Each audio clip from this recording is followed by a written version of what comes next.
네, 여러분 안녕하세요. 1월 22일 날 굉장히 놀라운 논문이 하나가 발표가 됐습니다. 커피에 대한 논문인데, 여태까지 제가 알고 있었던 상식, 그리고 아마도 여러분들이 알고 있었던 상식을 모두 다 깨버리는 에스프레소 추출에 관련된 논문이에요. 논문 제목은 Systematically Improving Espresso Insights from Mathematical Modeling and Experiment라는 논문이 영국에서 발표가 됐고요. 이 논문이 발표가 되고 나서 전 세계적으로 굉장히 뜨거워졌습니다. 에스프레소를 내리는 사람들이 이렇단 말이야?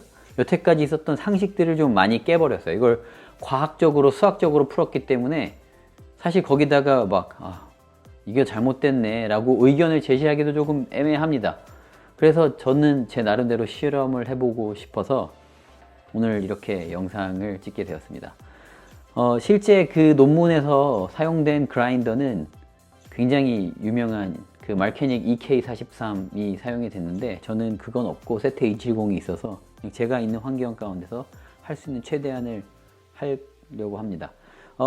여태까지 우리들이 그냥 공공연하게 사용했었던 브루잉 할 때 메소드가, 브루잉 할 때 레이쇼나 이런 게 커피를 한 20g 정도 쓰고, 그리고 커피를 추출했을 때 한 40g 정도 나오는, 그리고 20초에서 30초 사이에 커피를 추출하는 게 굉장히 정형화된 거였거든요. 그리고 거기다가 그 구바 압력을 하는 게 굉장히 정형화된 거였는데, 이 구바 압력이 재밌는 게 첫 번째 에스프레소 머신을 만들었을 때는 그 지금의 에스프레소처럼 스팀 압력을 사용했었던 게 아니라 스프링 압력으로 커피를 추출했었는데, 그때 스프링이 만들어냈었던 압력이 구바였거든요. 근데 그 구바가 지금까지 사용되고 있습니다.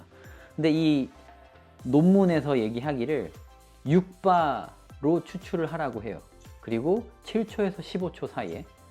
그리고 그 분쇄도는 훨씬 더 굵게 가르라고 합니다.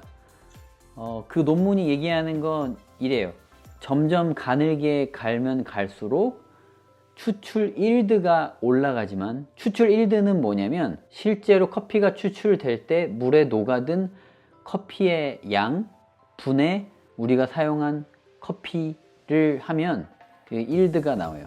그러니까 예를 들어서 20g의 커피를 사용했을 때 물에 녹아든 커피가 4g이다 그러면은 20% 일드가 됩니다. 그래서 어쨌건 점점 곱게 갈면 갈수록 일드가 올라가긴 올라가는데, 어떤 포인트, 일드가 맥시멈인 포인트를 지나서 더 곱게 갈게 되면 일드가 점점 작아진다고 합니다. 그래서 그 이유가 점점 너무 곱게 갈면 갈수록 채널링이 더 많이 일어난다고 해요. 우리가 물줄기를 보면, 물줄기가 곱게 내리는 경우, 우리가 채널링이 없다라고 말하는 경우를 보면 바텀레스 포타필터에서 한 주기로 깔끔하게 나오는 거 우리가 채널링이 없다라고 하는데, 이 논문을 쓴 사람의 말에 의하면 그렇게 곱게 내려오는 커피라고 하더라도 안에서 그 모든 커피 파티클이 동일하게 커피를 추출하고 있다고 말을 할 수 없다라고 해요. 어떤 부분의 커피는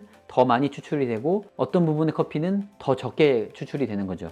아무리 물줄기가 굉장히 곱게 내려오고 있다고 하더라도. 이게 이것도 맞는 말인 것 같아요. 실제로 안을 들여다보지 못하지만 그럴 수 있겠죠. 아무리 물줄기가 곱게 내려온다고 하더라도 실제로 안에서는 곱게 안 내려올 수 있으니까. 그렇다면 그럼 이 사람들의 말대로 우리는 이 논문에 있는 수학들을 검증할 수는 없잖아요.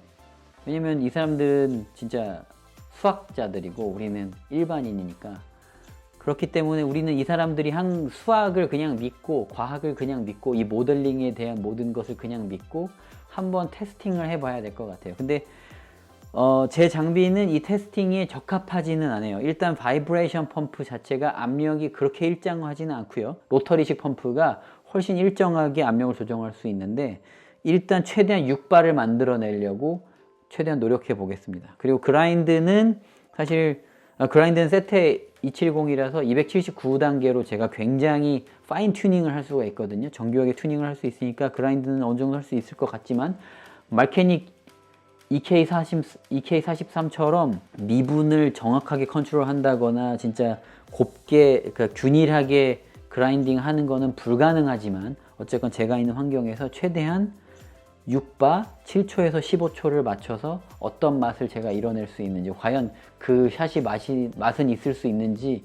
한번 제가 테스트 해볼까 합니다. 똑같이 해보는데 일단 그라인드 세팅을 굉장히 굵게 해야 되니까 에어로프레스 내리는 정도까지 한번, 그리고 안에 있는 그 벌써 갈려져 있는 빈들은 일단 빼놓고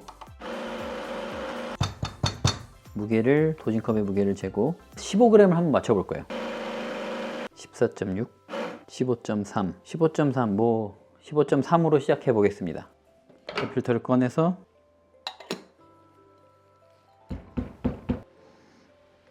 여기서 그 논문에서는 정확한 그 탬핑 강도가 나오는데요. 뭐 무게를 잴 수는 없으니까. 이게 굉장히 굵은데 이렇게 에스프레소가 나올 수 있나 모르겠어요. 쿨링 플러시를 하고 샷 하나에다가 내려볼게요. 시간을 첫 번째 드랍부터 굉장히 빨리 나옵니다. 3바 너무 빠르네. 7초 3바밖에 안 나왔어요. 나쁘지 않은데? 나쁘지 않은데 먹어볼래요? 그러지, 나쁘지 않지? 네, 괜찮네요. 3바인데 나쁘지 않네. 좀 묽게 나오긴 했다. 좀 많이 묽게 나왔어요. 에어로프레스 내리는 것처럼 비슷하게 하니까 굉장히 묽게 나오는데, 그렇다고 또 막 과소 추출이 된 것 같지 않았어요. 그렇다면 좀 더 가늘게 안에 있는 걸 좀 빼내고 이번에 또 15g을 맞춰 보겠습니다. 15.1 정도로 해볼게요. 레벨링을 하고 탬핑을 하겠습니다. 이번에는 샷의 무게도 한번 재볼게요. 4바 8초에 30g 정도 나왔습니다. 크레마가 잘 나오는데, 크레마가 정말 잘 나오는 게 너무 신기하네요. 으셔 분명한 과소 추출입니다. 6바를 만들어내야 될 것 같은데 6바가 잘 안 나오네요. 15.5, 15.1 레벨링을 하고요. 탬핑을 해보겠습니다.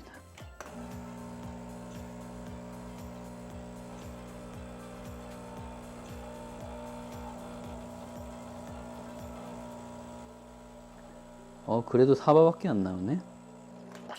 29g이 나왔고요. 시간은 8초였습니다. 15.5, 15.2 정도. 나와라 6바. 그래도 4바밖에 안 나오는데 6바 된다. 네, 6바가 나왔습니다. 15초에 37g 나왔습니다. 크레마도 되게 풍부하고 크레마가 상당합니다. 아주 괜찮은데? 안 괜찮네요. 과소 추출이 됐어요. 사실 이 진동형 펌프를 가지고 6바를 맞추는 게 너무 어려운 것 같습니다. 이게 로터리 펌프 같은 경우에는 정확한 압력을 제가 만들어낼 수가 있는데, 이 바이브레이션 펌프는 여기 그라인드 사이즈 대비해서 이게 만들어지기 때문에 쉽지가 않네요. 네, 여러분들도 한번 테스트를 해보시고 혹시 진짜 재밌는 결과나 진짜 맛있는 커피가 나왔다거나 하시면 뭐 댓글 달아주시면 너무 재밌을 것 같아요. 한번 이런 대화가, 저는 평소 실생활에서 이런 대화를 못해서 굉장히 고픈데, 여러분들 그 커피 매니아님들 집에 커피 머신이 있으시면 한번 커피를 가지고 7초에서 15초 내리면서 평소보다 굵게 가른 분쇄도에 6바를 한번 맞춰서 한번 커피를 추출해 보시고, 그게 잘 되는지 한번 잘 된다면 되는지 한번 테스트 해 보시고, 잘 된다면 저희하고, 뭐 잘 안 되더라도 한번 그 얘기를 나눠보면 좋을 것 같아요. 네, 여기까지 영상 마치겠습니다. 오늘도 향기로운 밤 되십시오. 감사합니다.